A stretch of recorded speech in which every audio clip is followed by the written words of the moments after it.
অল্প তেল মশলায় ঘরে থাকা উপকরণ দিয়ে মাঝে মধ্যেই আমি এই তেহারিটা রান্না করে থাকি। সবাই অনেক পছন্দ করে খায়, খুব বেশি তেল মশলা থাকে না তো, তাই কিন্তু একদম ভাতের মতোই পেট ভরে এটা খাওয়া যায়।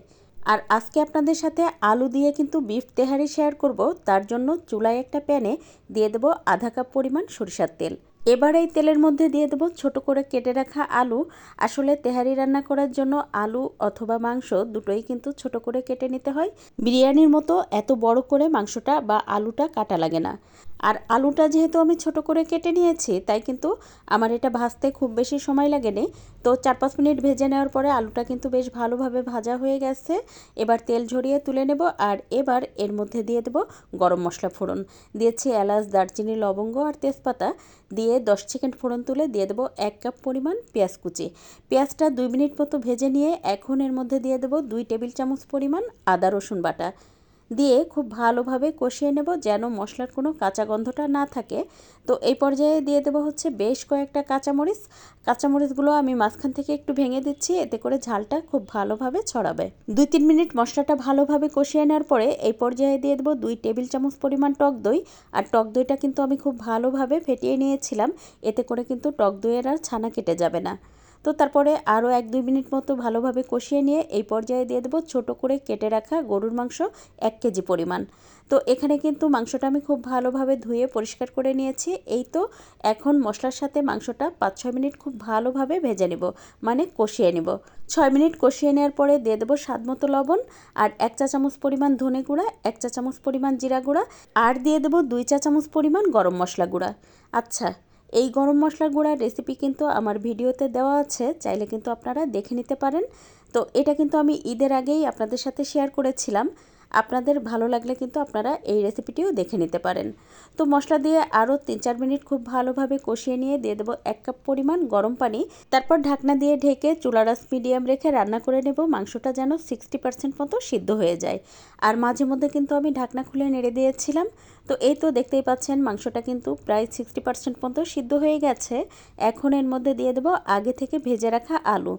তারপরে একটুখানি নেড়ে মিশিয়ে দিয়ে ঢাকনা দিয়ে ঢেকে সব কিছু পুরোপুরি সিদ্ধ হওয়া পর্যন্ত রান্না করে নেব। তো বেশ খানিকটা সময় রান্না করে নেওয়ার পরে কিন্তু সব কিছু খুব ভালোভাবে সিদ্ধ হয়ে গেছে আর ঝোলটাও কমে যেয়ে তেলটা উপরে উঠে আসছে। ঠিক এই পর্যায়ে চুলার আঁচ একেবারে লো করে দিয়ে একটা স্ট্রেনার দিয়ে কিন্তু আমি তেল মশলা ঝরিয়ে মাংস আর আলুটা তুলে নেব। আর এই বাকি যে তেল মশলা রয়ে গেছে এর মধ্যে দিয়ে দেবো আগে থেকে খুব ভালোভাবে ধুয়ে পরিষ্কার করে রাখা 750 গ্রাম পোলাওর চাল। চালটা কিন্তু আমি 20 মিনিট আগে খুব ভালোভাবে ধুয়ে পানি ঝরতে রেখে দিয়েছিলাম। এখন এটা কিন্তু রান্না করে নিচ্ছে। তো দেখতেই পাচ্ছেন আমি কিন্তু মশলার সাথে চালটা খুব ভালোভাবে কষিয়ে নিয়েছি। প্রায় 5-6 মিনিট সময় নিয়ে এটা কষিয়ে নিয়ে তারপরে এর মধ্যে দিয়ে দেব গরম পানি। তো চালের কিন্তু দ্বিগুণ পানি দিয়ে দিলাম, সেই সাথে দিয়ে দেবো স্বাদমতো লবণ। তারপর নেড়ে মিশিয়ে দিয়ে ঢাকনা দিয়ে ঢেকে চুলার আঁচ মিডিয়াম হিটে রেখে রান্না করে নেব যেন চালের গায়ে গায়ে পানিটা চলে আসে। এই পর্যায়ে দিয়ে দেবো আগে থেকে তুলে রাখা আলু আর মাংসগুলো।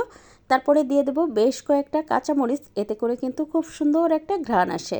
সেই সাথে দিয়ে দেবো 1 চা চামচ পরিমাণ কেওড়া জল। আরও দিয়ে দেবো আধা চা চামচ পরিমাণ টেস্টিং সল্ট। আর এই টেস্টিং সল্ট কিন্তু হোটেল রেস্টুরেন্টে তেহারিতে ব্যবহার করে থাকে, তাই কিন্তু দিলাম। আপনাদের ভালো না লাগলে এটা কিন্তু বাদও দিতে পারেন। তার সাথে 1 চা চামচ পরিমাণ চিনি দিয়ে বেশ ভালোভাবে নেড়ে মিশিয়ে দিয়ে চুলার আঁচ একেবারে লো করে দিয়ে আমি কিন্তু 15 মিনিট অপেক্ষা করেছি। আর এর মধ্যে একবার শুধু আমি নেড়ে দিয়েছিলাম। প্রায় 20 মিনিট পরে ঢাকনাটা খুলে আমি আপনাদের সাথে একটু শেয়ার করছি। নিশ্চয়ই দেখেই বুঝতে পারছেন এটা কতটা ঝরঝরা হয়েছে। আর এই পারফেক্ট সুস্বাদু তেহারি রেসিপি যদি আপনার ভালো লেগে থাকে তাহলে প্লিজ একটু শেয়ার করে দিবেন। এতে করে আপনার যখন দরকার হবে তখন একটু কিন্তু আপনি দেখে নিতে পারবেন। আর একটা লাইক দিয়ে সুন্দর একটা কমেন্ট করতে পারেন আজকের ভিডিও আপনি কোথা থেকে দেখছেন। আর যখনই তেহারি রান্না করি তখন কিন্তু কাঁচামরিচ পেঁয়াজ দিয়ে তেহারি খেতে আমার তো অসম্ভব ভালো লাগে।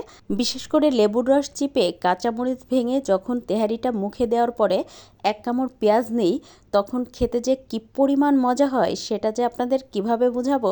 আপনারা কিন্তু একদিন এভাবে খেয়ে দেখতে পারেন, কতটা ভালো লাগে তখন কিন্তু বুঝতে পারবেন।